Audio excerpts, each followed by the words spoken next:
कम से कम chief education officer और joint director तो ऐसा लगता है कि ऐसा करने के मूड में नहीं है। इसीलिए मैं आज मुखातिब हूं डायरेक्टर स्कूल एजुकेशन से और डिप्टी कमिश्नर पुंछ से। जब से हमने हल्ला बोल की शुरुआत की है तब से लेके अब तक हमने एजुकेशन और हेल्थ पर बेशुमार एपिसोड किए हैं। ये तब भी लगा था और अब भी लगता है कि सबसे ज़्यादा ज़रूरत अगर किसी चीज़ पर बात करने की है तो वो है एजुकेशन, हमारा तालीमी निज़ाम। उसमें भी ज़्यादा बात होनी चाहिए सरकारी स्कूलों की, क्योंकि गांव देहात में ज़्यादातर स्कूल सरकारी स्कूल हैं, शहर में भी हैं और शहर के आसपास भी हैं। हम तसव्वुर भी नहीं कर सकते कि सरकारी स्कूल के बग़ैर हमारा ये पूरा तालीमी निज़ाम किसी तरह भी चल सकता है। ये शुरू में हमने जोन वाइज भी बहुत सारे प्रोग्राम किए। सारे दानिश्वर और इंटेलेक्चुअल हजरात भी हमारी गुजारिश पर हमारे प्रोग्राम में आए और उनसे हमने जानने की कोशिश की कि किस तरह इस निज़ाम को, ख़ास तौर से सरकारी स्कूल के निज़ाम को बेहतर बनाया जा सकता है। एनुअल ट्रांसफ़र ड्राइव भी होती है, चीफ एजुकेशन ऑफिसर और जॉइंट डायरेक्टर भी यहीं पर बैठते हैं, लेकिन निज़ाम जूं का तूं है। सरकार अपनी कोशिशें और काविशें हमेशा करती रहती है, इसीलिए पुंछ में जॉइंट डायरेक्टर बैठते हैं जो राजौरी और पुंछ दोनों के हेड हैं। राजौरी में भी चीफ एजुकेशन ऑफिसर बैठते हैं, पुंछ में भी चीफ एजुकेशन ऑफिसर बैठते हैं। तमाम लोगों की जिम्मेदारी है कि ये निगरानी करें तमाम स्कूलों की कि क्या स्कूल ठीक तरीके से चल रहे हैं या नहीं चल रहे हैं। अगर हम सरकारी स्कीम्स की बात करें तो वो कागज़ पर हमें बहुत बेहतर लगती हैं, लेकिन जब ज़मीन पर हम उस कागज़ के टुकड़े पर लिखी हुई चीज़ की धज्जियाँ उड़ते हुए देखते हैं तो हमें लगता है कि ये ऑर्डर सिर्फ कागज़ पर काली स्याही से लिखे जाने वाला एक हर्फ है जिसका कोई मतलब नहीं होता है और जिसको कोई नहीं मानता है। आज के प्रोग्राम में मैं बात करूंगा सिर्फ डिस्ट्रिक्ट पुंछ की, लेकिन यही हाल राजौरी का भी है और यही हाल पूरे जम्मू कश्मीर का है। मैं मुखातिब हूं डायरेक्टर स्कूल एजुकेशन और डिप्टी कमिश्नर पुंछ से। आपसे ये गुजारिश है कि ज़रा गौर से ये 10 मिनट का वीडियो देख लीजिए। हो सकता है कि इस 10 मिनट के वीडियो के बाद आप कुछ ऐसे इकदाम उठाएं जिससे गरीब बच्चों की ज़िंदगियां संवर जाएं और उन गरीब बच्चों की और उनके माँ बाप की दुआएं आपके काम आ जाएं। एनुअल ट्रांसफर ड्राइव भी हो गई। अभी चंद दिन पहले आपने देखा था कि मेंढर के एक स्कूल की हमने खबर आपको दिखाई थी। उसके बाद डिस्ट्रिक्ट डेवलपमेंट काउंसिल के जो मेंबर हैं वाजिद बशीर टिक्कू, उन्होंने काउंसिल की मीटिंग में क्या क्या कहा। लेकिन बात सिर्फ मेंढर की नहीं है, बात किसी एक स्कूल की नहीं है। अब हम पूरे डिस्ट्रिक्ट की बात करते हैं, डिस्ट्रिक्ट पुंछ की, और गुजारिश है डिप्टी कमिश्नर पुंछ से और डायरेक्टर स्कूल एजुकेशन से कि खुदारा आप इन बातों पर गौर करिएगा, क्योंकि चीफ एजुकेशन ऑफिसर के बस में और जॉइंट डायरेक्टर के बस में कुछ भी नहीं है। अगर होता तो वो बहुत पहले कर चुके होते। नई तालीमी policy PTR pupil teacher ratio, अगर सिर्फ इस एक पॉइंट पर काम किया जाए तो मैं दावे के साथ कह सकता हूं कि सारे स्कूल ठीक तरीके से काम करने लगेंगे। ना हम लोगों को कोई शिकायत होगी, ना उन गरीब माँ बाप को कोई शिकायत होगी। नई तालीमी पॉलिसी क्या कहती है कि स्कूल को किस तरह चलाया जाना चाहिए। नई तालीमी पॉलिसी क्या कहती है कि एक स्कूल में कितने टीचर होने चाहिए। नई तालीमी पॉलिसी क्या कहती है कि किस स्कूल में कितने तलबा हैं और उन तलबा और तालिबात पर कितने टीचर होने चाहिए। मतलब ये कि एक स्कूल में स्टूडेंट कितने हैं, जितने स्टूडेंट होंगे उसी हिसाब से वहां पर टीचर काम करेंगे। नई तालीमी policy PTR pupil teacher ratio ये डिसाइड करती है कि टीचर कितने होने चाहिए और स्टूडेंट स्कूल में कितने होने चाहिए। पीटीआर में यह कहा गया है कि अगर किसी स्कूल में 30 स्टूडेंट हैं, 30 स्टूडेंट हैं, तो उसके ऊपर एक टीचर है। किसी भी स्कूल में चाहे तलबा की तादाद कम हो, सिंगल टीचर जो है वो आप किसी भी स्कूल में नहीं रखेंगे। सिंगल टीचर किसी भी स्कूल को नहीं चलाएगा। अब कुछ स्कूल हैं जिनकी मैं मिसालें दूंगा। ये स्कूल सिर्फ पुंछ के हैं, लेकिन यही हाल राजौरी का भी है, पूरे जम्मू और कश्मीर का है। अब मैं मिसालों से कुछ आपको समझाने की कोशिश करूंगा। ये मिसालें मैं जो पुंछ के स्कूल्स हैं उन्हीं की दूंगा, लेकिन हाल पूरी रियासत का लगभग ऐसा ही है। राजौरी का आलम भी यही है, जम्मू और कश्मीर के तकरीबन तमाम सरकारी स्कूलों का आलम यही है। चंद मिसालें देखिए कि अगर इनमें ज़रा सी भी मेहनत की जाए तो इस निज़ाम को, इस सिस्टम को बआसानी बेहतर बनाया जा सकता है। लेकिन ये काम कोई भी करने को तैयार नहीं है। एक रोना तो हमेशा रोया जाता है। हमारे जो ऑफिसरान हैं ये हमें समझाने की कोशिश करते हैं कि हमारे पास टीचर नहीं है, वेकेंट पोस्ट इतनी है कि हमारे लिए स्कूल्स को चलाना बहुत मुश्किल हो रहा है। कोई शक नहीं कि 600 से 700 जो टीचर की पोस्ट हैं वो वेकेंट पड़ी हुई हैं। कई सालों से नई भर्ती नहीं हो रही है, टीचर अपॉइंट नहीं हो रहे हैं, तो जाहिर है टीचर की तादाद आहिस्ता आहिस्ता कम होती जा रही है। लेकिन इस कम होती तादाद में किस तरह बैलेंस को बरकरार रखा जा सकता है, इस पर अगर एजुकेशन डिपार्टमेंट थोड़ी मेहनत करेगा तो यकीनन नतीजे बेहतर निकलेंगे। हमारा पुंछ शहर है, इस पुंछ शहर में प्राइवेट स्कूल्स का एक जाल बिछा हुआ है। सिर्फ शहर में ही नहीं बल्कि शहर के आसपास भी बेशुमार एकेडमीज मौजूद हैं, प्राइवेट स्कूल मौजूद हैं। तो ज़्यादातर बच्चे जो हैं वो प्राइवेट स्कूलों में पढ़ते हैं, सरकारी स्कूलों में कम पढ़ते हैं। इसीलिए बहुत सारे सरकारी स्कूल क्लब कर दिए गए हैं। एक स्कूल है उसमें 4-4, 3-3 स्कूल क्लब कर दिए गए हैं। जो पहले 4 स्कूल थे अब एक ही स्कूल बचा है। क्यों? क्योंकि बच्चों की तादाद कम है। बच्चों की तादाद कम है, टीचर्स की तादाद कम नहीं है। टीचर वाफर तादाद में इन स्कूल्स में मौजूद हैं। उसकी वजह आप समझ सकते हैं, क्योंकि ये शहर है, शहर के बीचों बीच इन असातिज़ा को अपने बच्चों को प्राइवेट स्कूल में भी पढ़ाना होता है। तो वो बेचारे मंडी, लोरन, साब्जियाँ, सुरनकोट, मेंढर जाकर नौकरी नहीं कर सकते हैं, क्योंकि उन्हें सुबह अपने बच्चे को प्राइवेट स्कूल में भी छोड़ना है, फिर दिन में उसे लेने भी जाना है। तो ये काम आसानी से शहर में रहते रहते किया जा सकता है। एक स्कूल है PS खोड़ीनाड़, इसमें 4 स्कूल क्लब कर दिए गए हैं और 4 स्कूल क्लब करने के बाद स्टूडेंट हैं सिर्फ 40 और इस वक्त भी 10 से ज़ायद टीचर वहाँ पर काम कर रहे हैं।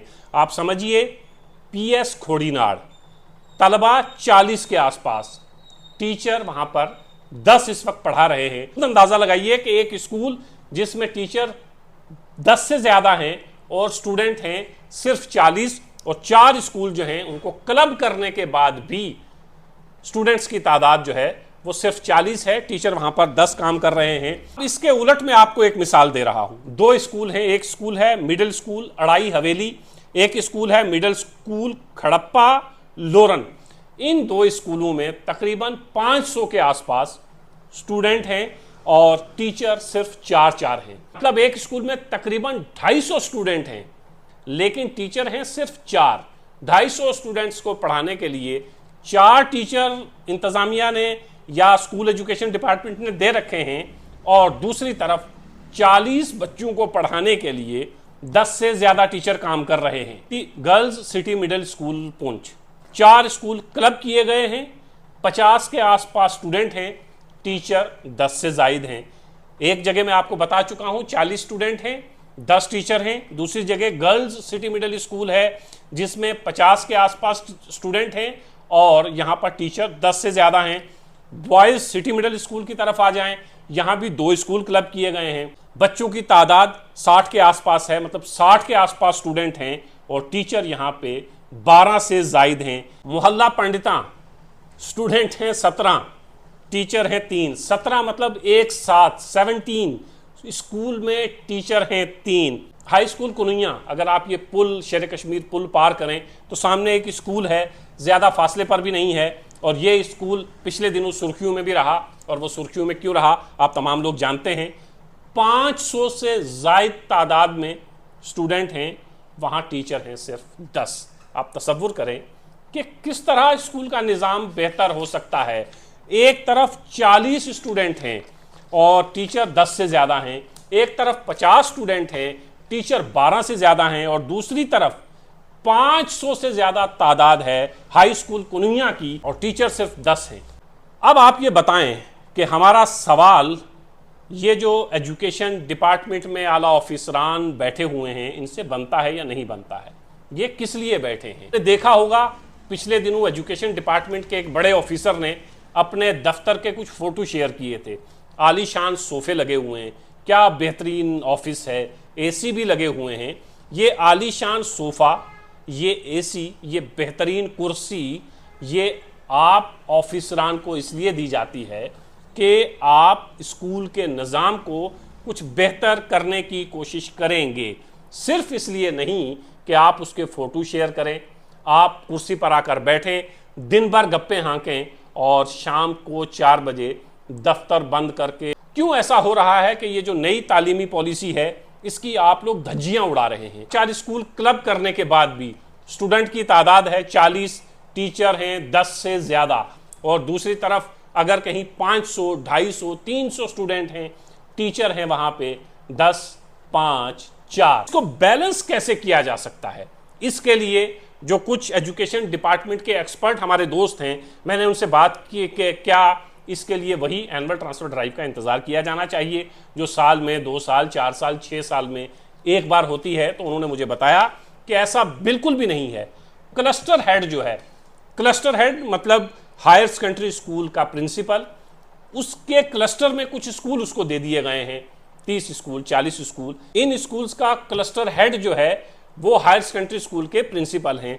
उन्होंने सिंपल एक प्रपोजल देना है। किसको देना है? चीफ एजुकेशन ऑफिसर को, कि ये स्कूल जो है, इस स्कूल में स्टूडेंट कम हैं, टीचर ज़्यादा हैं, इस स्कूल में स्टूडेंट ज़्यादा हैं, टीचर कम हैं, तो बराए मेहरबानी यहाँ से कुछ टीचर जो हैं इस स्कूल में भेज दिए जाएं। रैशनलाइजेशन जो करने का इख्तियार है ये क्लस्टर हेड जो है एक प्रपोजल चीफ एजुकेशन ऑफिसर को देगा। उसके बाद जो है वो स्कूल जहां टीचर ज्यादा हैं, स्टूडेंट कम हैं, तो वो टीचर उस स्कूल में चले जाएंगे जहां पर टीचर कम हैं और स्टूडेंट ज्यादा हैं। ये कितने मिनट का काम है? एक cluster head chief education officer को एक प्रपोजल देगा और उनसे दरख्वास्त करेगा कि ये टीचर यहां से इस स्कूल में भेजिए। कितनी देर का काम है? आधे घंटे का, 1 घंटे का, 1 दिन का। और अगर इसी पर एक्सरसाइज कर ली जाए तो यकीनन स्कूल के हालात कुछ बेहतर किए जा सकते हैं।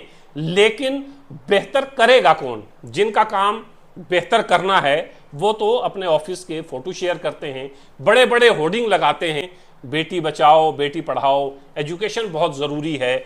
लेकिन एजुकेशन ज़रूरी है, एजुकेशन ज़रूरी है, लेकिन एजुकेशन देगा कौन? एजुकेशन के पूरे निज़ाम को, सरकारी एजुकेशन के, सरकारी स्कूल के पूरे निज़ाम को भरम करके रखा हुआ है। हम आगे भी बात करते रहेंगे इस उम्मीद के साथ कि कभी तो कोई ऑफिसर ऐसा आएगा जो हमारे बच्चों के मुस्तकबिल की फिक्र करेगा। कभी तो कोई ऐसा ऑफिसर आएगा जो समझेगा कि कितनी बड़ी ज्यादती गरीब माँ बाप और उनके बच्चों के साथ हो रही है, जो बड़ी मुश्किल से अपना पेट काट के अपने बच्चों को इस उम्मीद पर स्कूल भेजते हैं कि वो स्कूल में जाकर तालीम हासिल करेंगे। उन्हें क्या पता कि एक स्कूल में 40 बच्चे हैं और टीचर 10 से ज़्यादा हैं, एक स्कूल में 500 से ज़ायद स्टूडेंट हैं, टीचर वहाँ पर 10 हैं, एक स्कूल में 250 से ज़्यादा स्टूडेंट हैं, टीचर वहाँ पर 4 हैं। तो बेचारों को क्या पता कि जिस स्कूल में हम अपने बच्चों को भेज रहे हैं उस स्कूल में तो टीचर ही नहीं है, तो पढ़ाएगा कौन? उम्मीद करता हूं डिप्टी कमिश्नर पुंछ और डायरेक्टर स्कूल एजुकेशन जम्मू इस जानिब कुछ तवज्जो देंगे और आने वाले दिनों में हम देखेंगे कि कुछ इस जानिब इक़दामात उठाए गए हैं। अगर नहीं उठाए जाते तो फिर अगले एपिसोड का आप इंतज़ार करिए, उसमें हम मज़ीद कुछ चीज़ें आपके सामने रखेंगे। डिप्टी कमिश्नर पुंछ और डायरेक्टर स्कूल एजुकेशन जम्मू से बस इतनी गुजारिश है, इतना सा कर दीजिए। फिलहाल डायरेक्टर को भी कुछ नहीं करना है, डिप्टी कमिश्नर को भी कुछ नहीं करना है, सिर्फ क्लस्टर हेड और चीफ एजुकेशन ऑफिसर अगर एक दिन मीटिंग कर लें तो बाआसानी ये जो एक बड़ी परेशानी है कि कुछ स्कूल में बच्चे नहीं हैं, टीचर ज़्यादा हैं, स्कूल में बच्चे ज़्यादा हैं और वहाँ पर टीचर नहीं हैं, इस मसले को बहुत आसानी के साथ हल किया जा सकता है, बशर्ते कि आपको गरीब के बच्चों की फिक्र हो, आपको ये फिक्र भी हो कि यही बच्चे हमारा कल हैं और यही बच्चे हमारा मुस्तकबिल हैं। इन बच्चों की तालीम भी उतनी ही ज़रूरी है जितनी आपके बच्चों की तालीम।